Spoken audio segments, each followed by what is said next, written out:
this quote for a minute. I'm afraid the ordinary citizen will not like to be told, that the banks can and do create money, and they who control the credit of the nation direct the policy of governments and hold in the hollow of their hand the destiny of the people. Now again, that was Reginald McKenna, chairman of the Midland Bank, addressing stockholders this week in 1924. Yes, that was a quote from 90 years ago. You think maybe he was trying to warn us about what the bankers were really about? Well, fast forward now, so about 18 years ago, the only other thing that we really see on the Freedom Calendar tonight, here at the freedomcalendar.com, that we have up on the wall, the only big issue, and I want to spend some time on it, since today is Tuesday, July the 15th, and this happened 18 years ago this week. Shortly after the sun had set this week in 1996 on July the 17th, the sky was still light, and we had a Boeing 747 jetliner called TWA Flight 800. It was taking off from JFK Airport and was on its way to Paris, France. 230 people on board. But unfortunately, 11 minutes into the flight, the 747 went missing. And it was discovered that it was flying at an altitude of 13,700 feet above sea level. Now, normally higher at 11 minutes, Flight 800 had delayed climbing to make room for another jetliner that was descending into Rhode Island. So here it came back on the radar, and the plane was over the Atlantic Ocean south of Long Island, New York. And just as Flight 800 was receiving clearance to initiate that climb to cruise altitude, the plane exploded without any warning. Thousands of pounds of kerosene dumped from the center and wing tanks vaporized and ignited, creating a fireball that was seen all along the coastline of Long Island. And under the orange glow of this fireball, sections of the 747 tumbled into the Atlantic Ocean. So completely had the plane broken up that weather radar confused the expanding bubble of debris for a cloud. Again, this was this week in 1996. It was about this time of evening. It was 7:45 in the evening. And this Boeing 747 TWA Flight 800 had crashed into the ocean shortly after takeoff from Kennedy Airport. Now, the initial reports were that witnesses saw the explosion and then they saw debris descending to the ocean. But there were no reports of the flight crew reporting any problems to air traffic control. This was a plane manufactured in 1971, and it had accumulated about 93,000 flight hours. On board were 212 passengers and 18 crew members. There were no survivors when this airplane was destroyed. And almost at once, you had the first hints where eyewitnesses were being interviewed on radio and TV that night in 1996 this week. And they reported that something strange had preceded the explosion of the 747. Witnesses, many on the ground, reported seeing a bright object streaking towards the 747. And the object in question turned mid-air as it closed on the jumbo jet. Now, witnesses reported horizontal travel as well as vertical. And the broad geographical range covered by the eyewitnesses eliminates any kind of foreground or background confusion. And to be seen as being near the 747 from so many different directions, the bright object had to definitely be in the immediate vicinity of the 747. Now, other pilots in the air said they saw a bright light near the jumbo jet before it exploded. And in the days following the disaster, many industry executives privately concluded that TWA 800 had been shot down. And we looked over at whatreallyhappened.com, and there were eyewitness statements, there were police report scans, and they're all talking about this bright object on the radar that shot down Flight 800.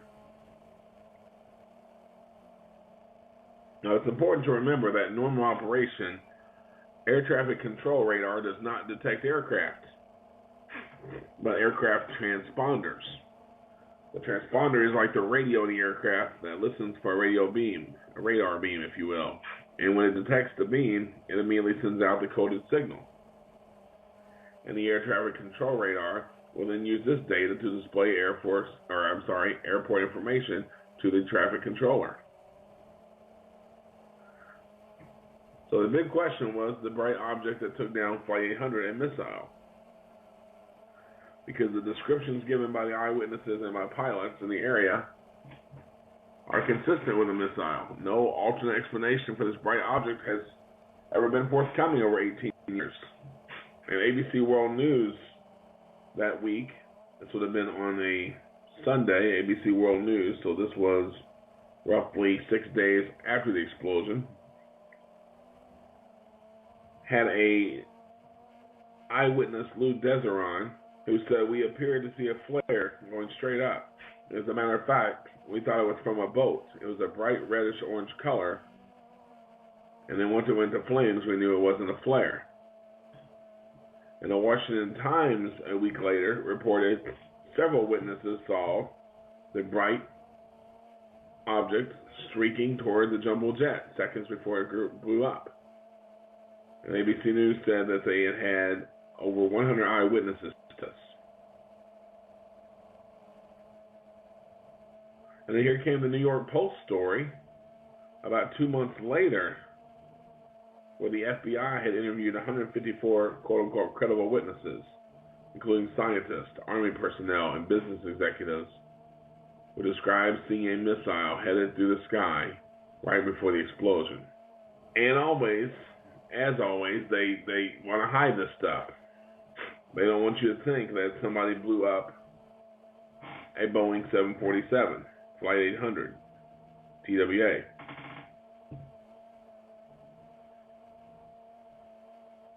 And the Navy claimed that they could not locate the black boxes, even though numerous private boat owners reported hearing the locator pings on their sonar and fish finders. So when the black boxes finally appeared, it was reported that they had been found directly under the Navy's deep salvage vessel. And despite early denials, the Navy finally admitted that there had been 3 submarines present in the area on the night of the crash.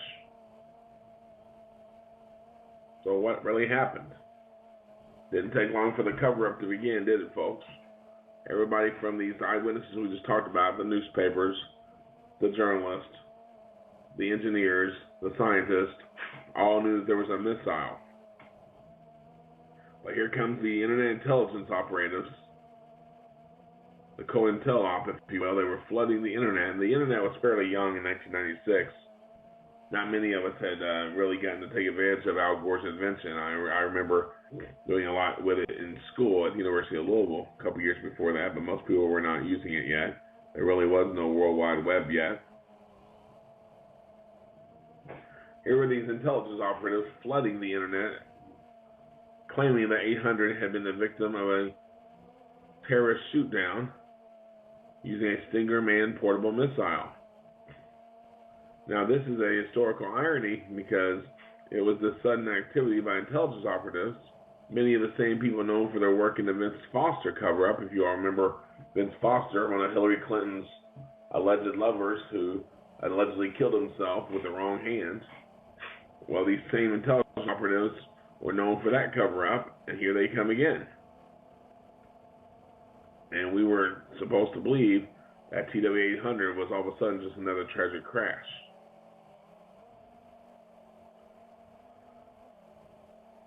An example from 18 years ago this week, folks, where they'll tell you what they want you to know, and they don't want you to know what they don't tell you. It's really that straightforward. So that went a little bit deeper than I normally would go, but that was This Week in History in 1996. Now, moving forward, I thought what was a very, very interesting headline that Drudge put up just recently was the headline that Pat Buchanan posted in his latest article. And his latest article was America no longer one nation or one people. And so Drudge screams from the headlines that Buchanan warns America could break up. We've said for a long time that America should have the right to break up if they want. They should not be locked into these United States if they want to secede. We've talked about nullification and secession more than anybody else. For some reason, the liberals and the neocons don't want you talking about secession, and we know why. They don't want people to get any ideas. I actually went out last week, I guess it's maybe been almost 2 weeks now, and saw the movie that Dinesh D'Souza put out called America, and it was okay, but he was really, really down on the South, and he was really, really into his hero worship of Abraham Lincoln, about how, Abraham Lincoln kept the Union together, blah, blah, blah. Like that was some high and mighty honorable thing to keep the Union together when they did not want to be together. It's not admirable when you force people to be part of an organization or a group that they don't want to belong to. Now, we talked last week a little bit about the North American Union, how more people are talking about the North American Union again.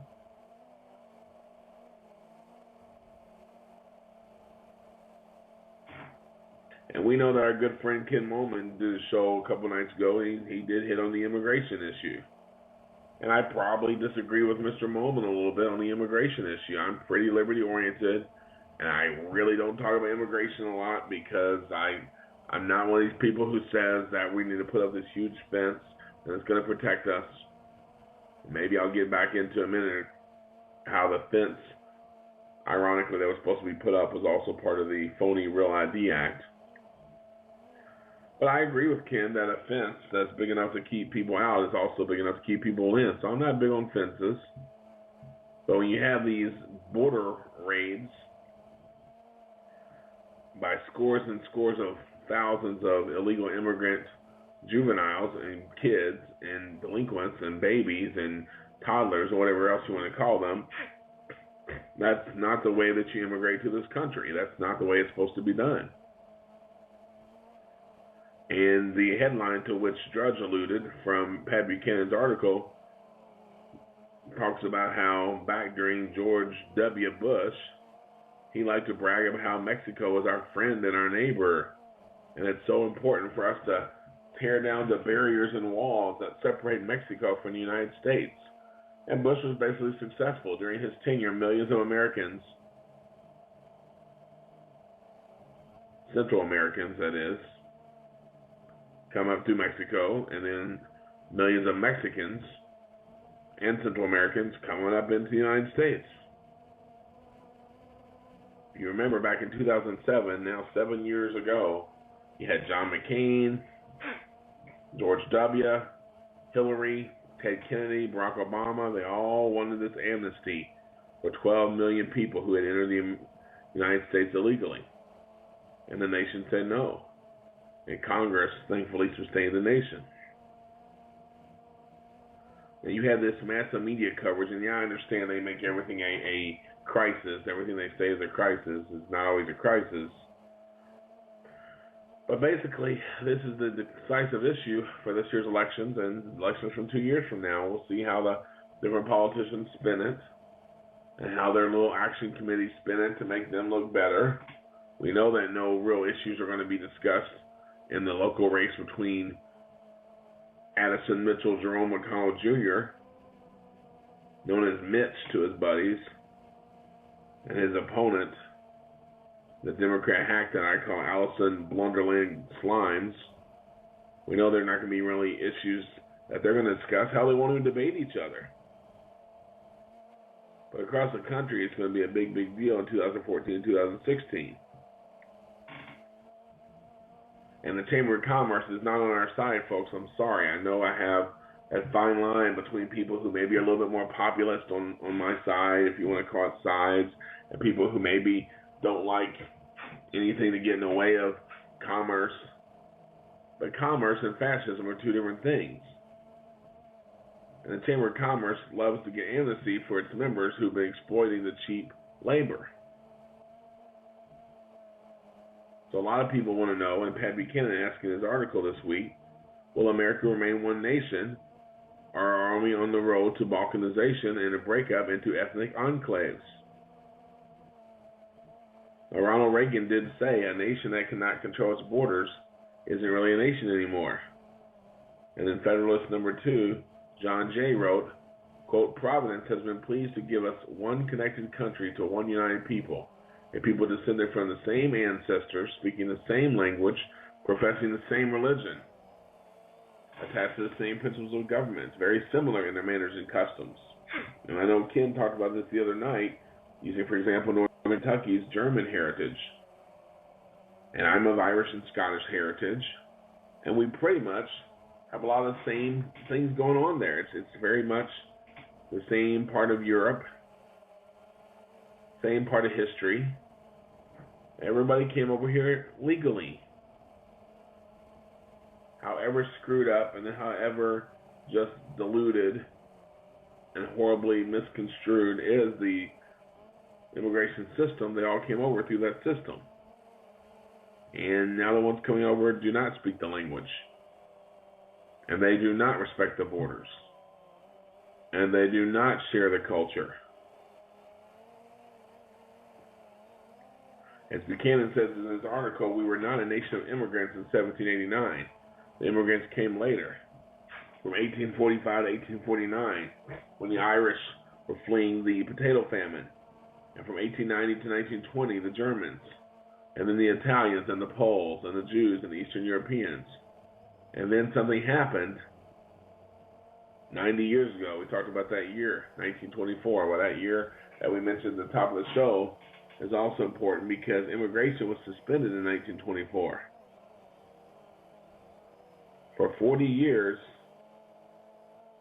from 25 to 65, the children and grandchildren, as Buchanan writes in his article, of those immigrants were assimilated, Americanized in strong public schools. They were taught our language, literature, and history, and celebrated our holidays and heroes.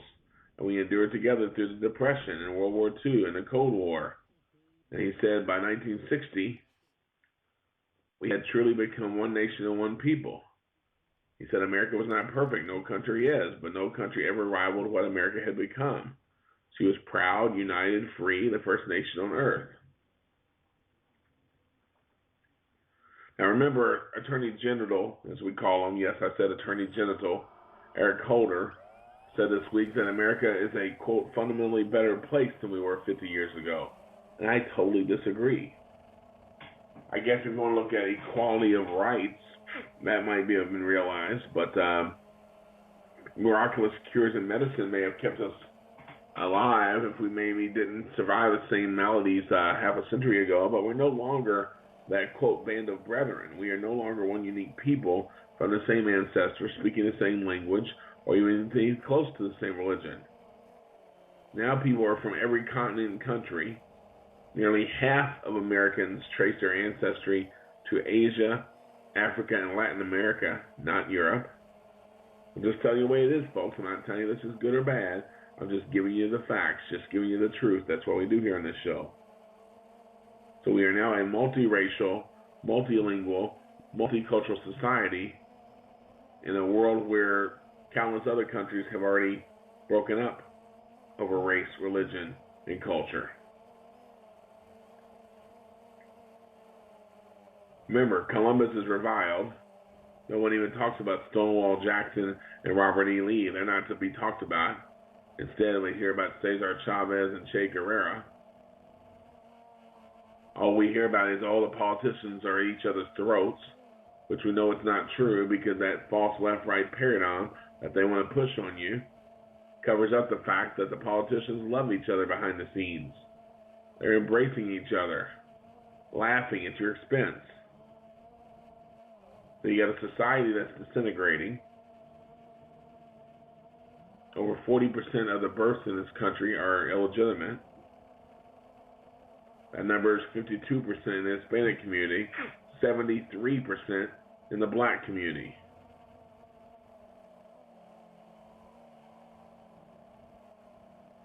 So if a country is a land of defined and defended borders within which resides a people of a common ancestry, history, language, faith, culture, or tradition, how are we one nation and one people today? The neocons love to tell you that we're a new kind of a nation, and we're an ideological nation erected upon the Constitution and Bill of Rights. But no, democracy and diversity, I'm sorry, are not mentioned in the Constitution. As for what our founding fathers meant and what the founding documents meant, even the Supreme Court, the Black Moo-Moos, does not agree with us. More and more, 21st century America seems to meet rather well Metternich's depiction of Italy, a geographic expression. So think of that for a minute. Are we a country with language, borders, and culture, or are we just a geographic expression? We'll go into a few more issues after the break. You are listening to the TNT Radio Show on the My View Matters Radio Network. Again, to call in, 858-683-1326. And we'll be back.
First impressions aren't the most important thing.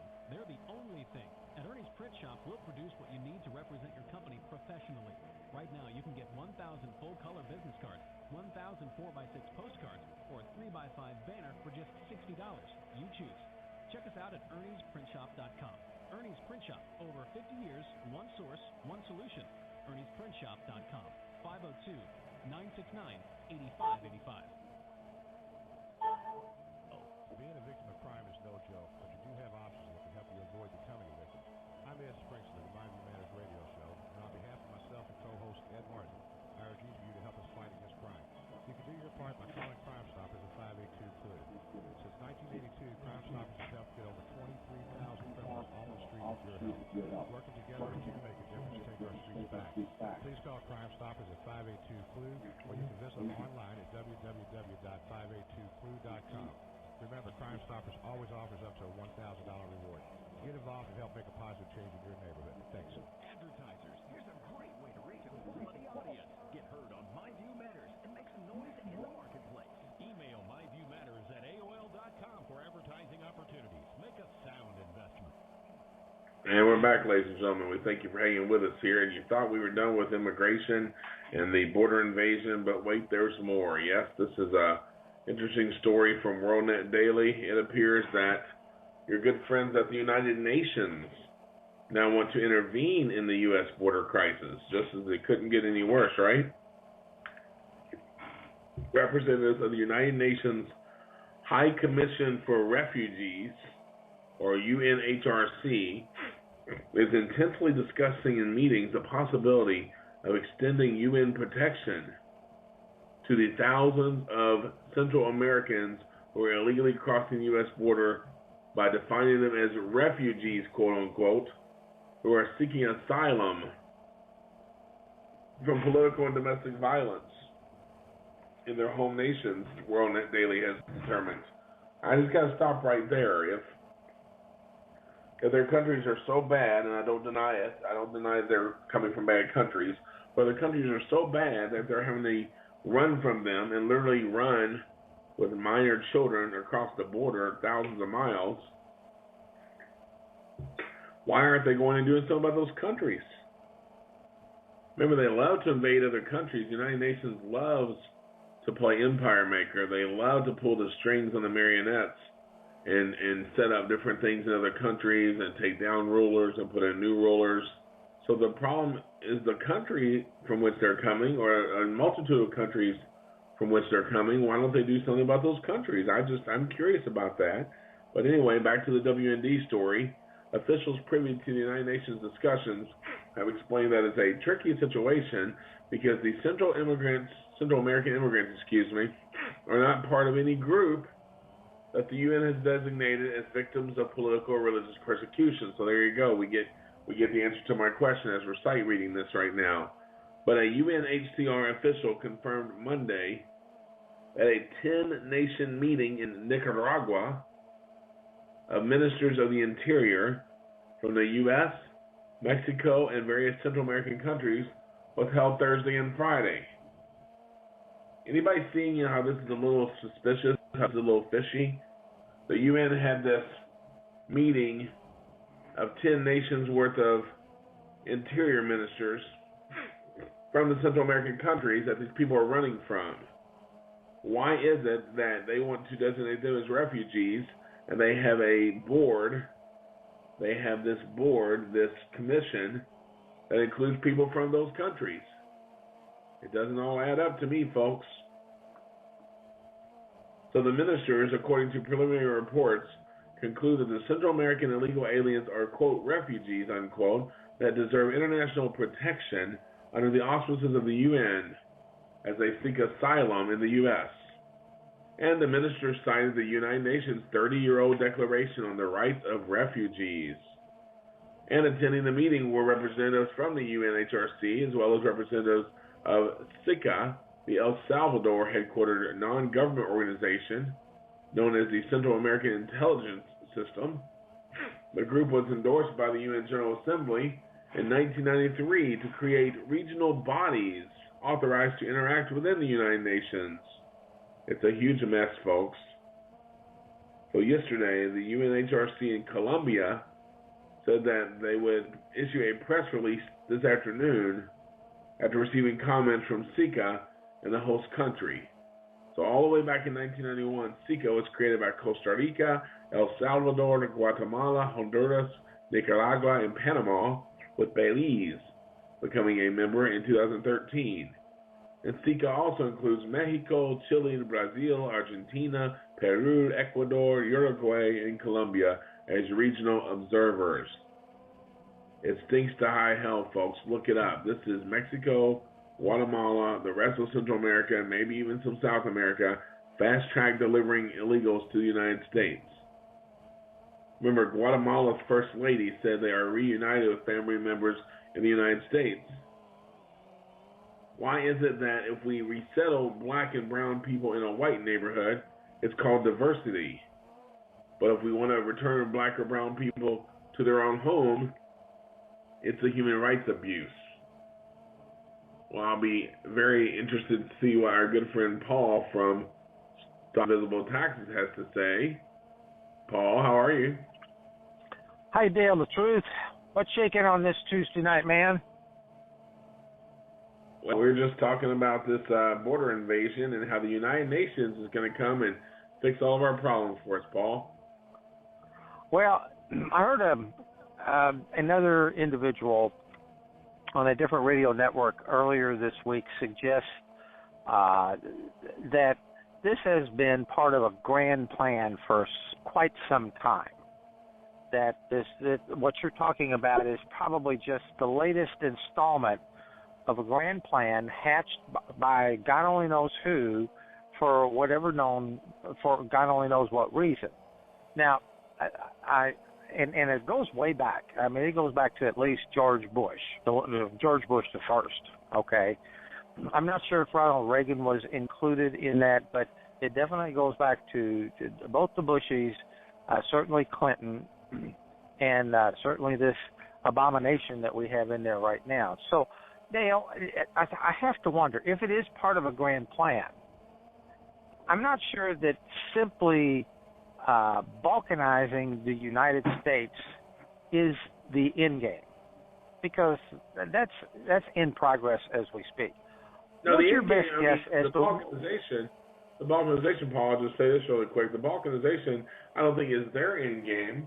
I think their end game is getting the United Nations and other globalists here involved. They want a police presence in the United States. The U.S. is too powerful to them, so they can break down the United States and take away some of this world power that they have. That's what the globalists really want to do. I think this is the perfect crisis to get it done, that the sheeple will welcome the UN with open arms. Well, doesn't this tie in with your long-standing premise that all of this is part of the effort to establishing one world government? Yeah. No, you're definitely right. It is. We need to send the UN packing if they want to really put their nose in this situation. But again, Paul, I don't know if you heard what I was saying right before I brought you on the air. How is it that the United Nations has officials, dignitaries from all these wonderful countries? They're so wonderful in Central America. They were so wonderful. Why would everybody be fleeing them? Why is it that we hear the United Nations getting involved in wars all over the world, and we're involved in droning people and bombing innocent standards? You know, we're bombing aspirin factories and small children in churches around the world, but all of a sudden they don't want to do anything to these countries that these kids are running from. And we're to believe that they're walking 1,200 miles across Mexico and Central America to get here? Yeah, that's what they want us to believe. So it's hard for me to believe that they've been walking 1,200 miles from these horrible, horrible countries, but yet the dignitaries and the powers that be and the VIPs from their countries are meeting and trying to figure out how to help them get here. It just seems very fishy to me, Paul. Well, it is fishy, Dale, and remember, it's being done with the complete complicity of the current people that are running this country. Complete complicity. So, well, like I said, Ken was talking about this Sunday night. I don't know if you got to hear Ken's show Sunday night, and I know Ken does take a little more liberty. Did you hear it? No, I did not. I did not hear it.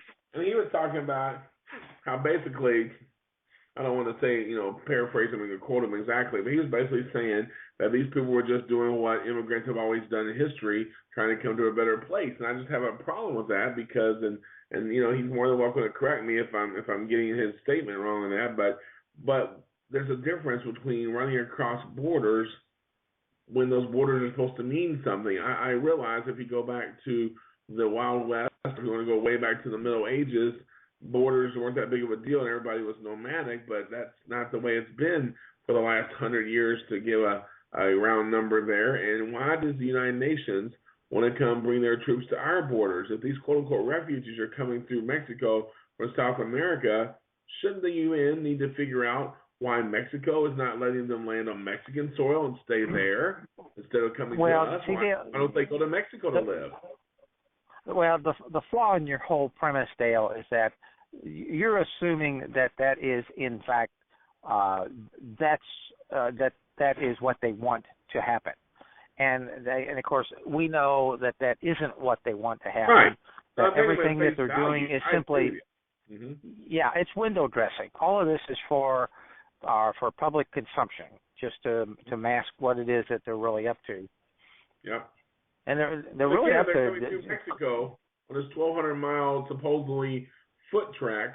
Why don't they stop in Mexico? Wouldn't they get tired and should they just say, hey, let's stay in Mexico? Why come and just obliterate our borders? And like I said, I've hesitated talking about immigration because I try to be pretty libertarian, and I don't want a big wall around the country like people would say build a wall, and I don't think it's feasible that we're going to all of a sudden load them up in planes and trains and ships and send them back where they came from, because that genie's out of the bottle. So what are they going to do to do anything constitutional about it, Paul? Constitutional and this bunch? I know. When you say this bunch, Paul, define this bunch. I mean, this bunch, is that just the Democrats, or is that both sides of the Uniparty? Well, the people with the money, you keep referring to the banksters. I think you've hit, you're in the bullseye with that assessment. The banksters really don't care about politics. All they care about is controlling the playing field. That's all they care about. And if they control the playing field, then they achieve whatever goals that they happen to have.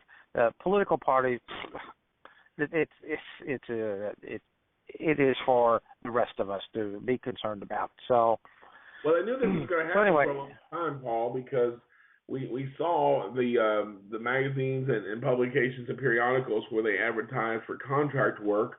They were already advertising how many people could they get to take care of child care and transportation. So they knew this was coming. They've been playing this for several months, and I think the biggest part of the evil plot, and the research I've been doing, and maybe a lot of people don't know about, is what about the fact that for the last 3 to 4 years, I don't know if you ever read about this, Paul, but I did some research on it. What about the fact that Obama was bankrolling these churches to the tune of $15.6 million in grants for, quote, unaccompanied alien children project? Have you ever heard about that?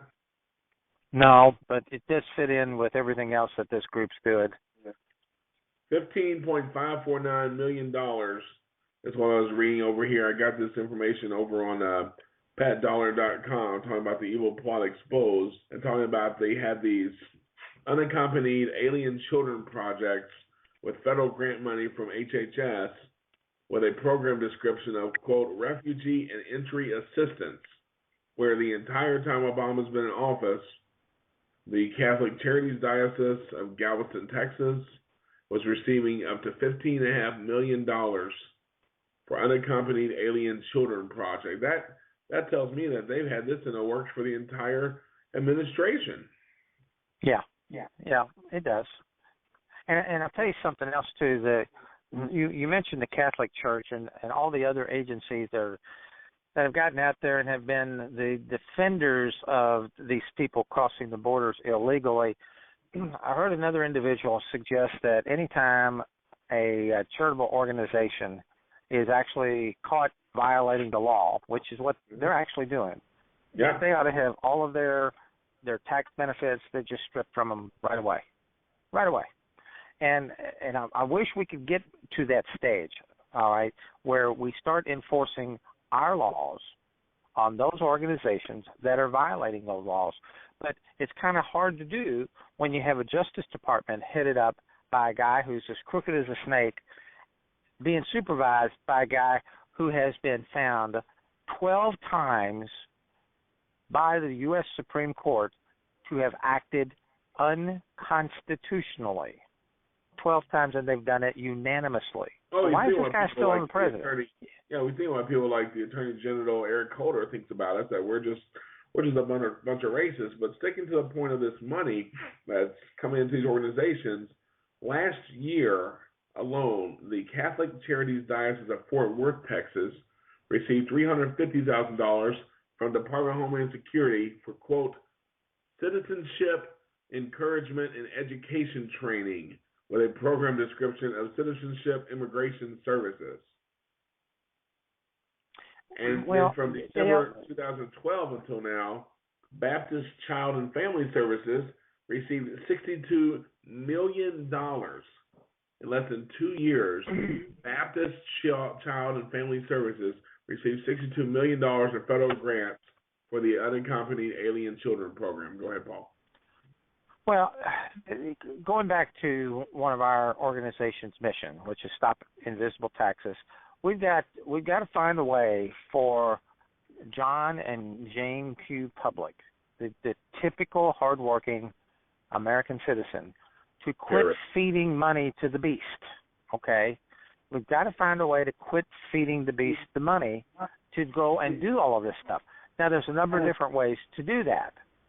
All right. One of them is to position oneself so that you can absolutely minimize the amount of taxes that you're forced to pay, and you have to structure your affairs that way. And then there's a series of people out there that are tax protesters. Yep. That just refuse to pay, just flat refuse to pay. Fascinatingly, a large number of these tax protesters, while they are getting hassled, they're not necessarily going to jail, which I find fascinating, but they are getting hassled. They are getting hassled big time, but they're not going to jail. So I have to wonder if not paying taxes, which, by the way, everyone in the United States, they pay taxes. They pay federal taxes. They pay state taxes. I don't care where you go. When you buy gasoline, you're paying federal and state taxes, and in some cases local taxes. So everyone technically is a taxpayer. Everyone's a taxpayer. But what the government wants to do is try to extract even more through this silly-ass thing, this economy busting, this innovation busting thing called income tax. And everybody gets all excited about saying, well, you're not paying your fair share. Bullshit. Paying their fair share every day when they buy stuff. There's all kinds of taxes they're paying. So nonetheless, quit feeding the beast, and the beast will have to go on a diet, and the beast won't like it. But it will have less. A lot of people will say that the United Nations, at least that formidable version of the beast, they'll say it has no teeth. But to me, it'd be the perfect opportunity. We know that the current powers that be aren't going to do this. Hell, we would probably have to go back to Reagan to find anybody who would do this. But stand up to the United Nations. It would be the perfect opportunity to stand up to the United Nations, get back to that old slogan about get the U.S. out of the UN and the UN out of the U.S. Because why do we let them sit there in New York City and we foot the bill? Why shouldn't they have to move out to one of those islands out in the Atlantic where they can live it up on someone else's money? We should get them out of here, and we're the major money source for them, and they hate us. And I don't usually get into this neocon stuff about, that they hate us, that's why they're after us. But the United Nations, we know, does hate us. And they're getting to sit there free and even getting a check written to them for their rent in New York City. So, again, I think these children are coming here because of the announced and unannounced policies of the current powers that be. And I don't think it has to do anything at all with the refugees. It's something, like I said, that we can see from what they ordered. We go back and see the evil plot, as I call it, because we saw that they were already ordering contractors to try to help out this stuff going down. And if Mexico and Guatemala are going to send people over here, and however many other countries, there's a problem, and we don't even get into the part about all the diseases and viruses that are coming with them. So the flooding is a planned operation, in my opinion, within the administration's involvement. No, I agree with you. It is definitely planned. It is meant to destabilize our way of life. And you've used the term a couple of times tonight. The fact you're describing it as evil. Dale, I think you're dead on. I think you're right on with that description. It is evil. This is evil manifested. This is evil. I agree. I mean, why is it?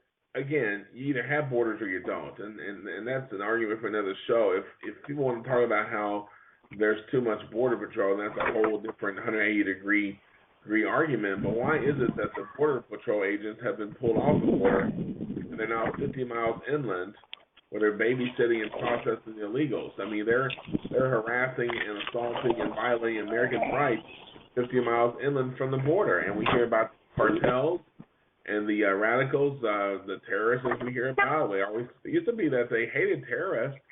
We know the same people are running the bills here. We know the banksters are the same, but they know the Americans have short memories. We used to be told to hate these terrorists, and we can't let them come to our country. Remember, Paul, the reason we had to go fight them in these other countries is because we don't want them coming here.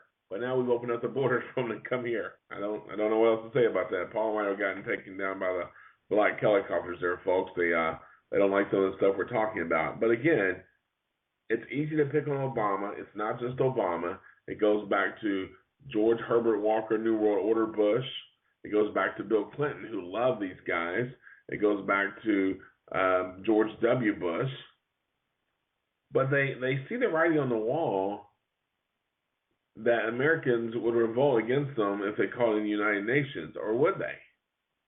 We don't need the powder blue helmets of the United Nations with borders. This is the problem. These people have been given instruction sheets on what to say in order to be able to stay in the country. And the United Nations are going to pay for these people to live off of us. I don't think it's going to work like that. It's happening all over the world, folks. Europe is also being overrun with refugees. The West is under attack from all over the world, and they want us all to be third world together. So bring in the useless United Nations so we can have it more screwed up than it was before. You see, they don't have to bribe the United Nations. They all work together. It goes right along with Agenda 21. It goes right along with the North American Union. It goes right along with merging all these countries. They want to put them all together just like the stinking European Union. Anybody remember the Amero? Anybody remember the Euro and how we were going to have our own version of the Amero? This isn't new stuff, folks. This isn't new stuff at all, but we're so worried about what's going on in the Middle East. We're so worried that whatever it is, 2 or 3 Israelis have been killed now for every 200 or 300 Palestinians. And I don't even get involved there. I say stop sending our money unsolicited, forced. Stop sending our money to those other countries. They want to shift the blame. They want to shift the game. They want to play the shell game on you. They don't want you seeing what's really going on. If we would do things like legalize hemp and marijuana, then that would hit the drug cartels. That would hit the drug cartels and what they're doing. If we would stop blaming gun stores and gun owners and let them have more gun rights, and that would also stop a lot of the gunfire by illegals and by people who do not acquire their guns legally.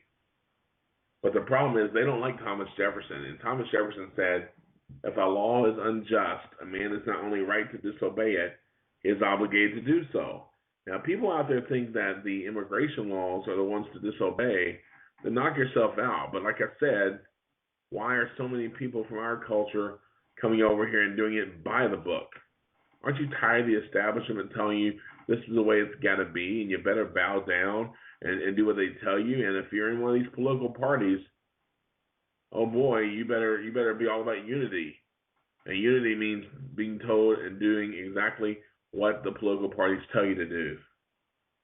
Oh, you can do that if you like, and I've tried to fight against that. Like I said, the aforementioned U.S. Senate race here in Kentucky between Allison Blunderland Slimes and the Turtle Man, Addison Mitchell, Jerome McConnell Jr. There's nothing going on there, folks. We hear about all the money being raised on both sides, but there's absolutely no substance at all.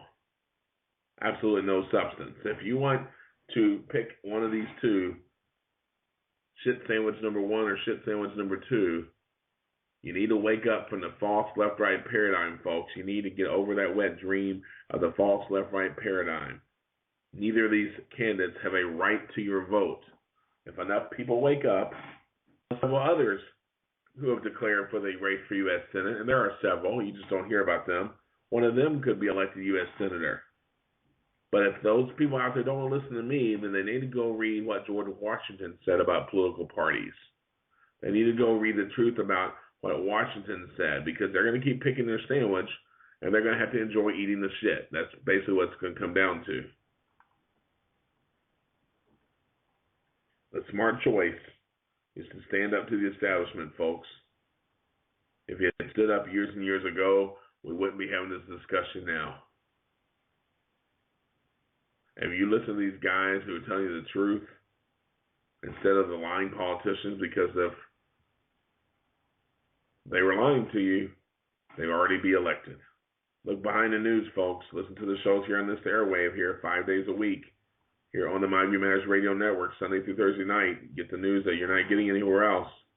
Stand up to the New World Order. Well, they're here. I locked the door, but I can see them through the window. One of them is waving at me to shut down. I'm giving him the finger. I'll shut down when I'm goddamn good and ready.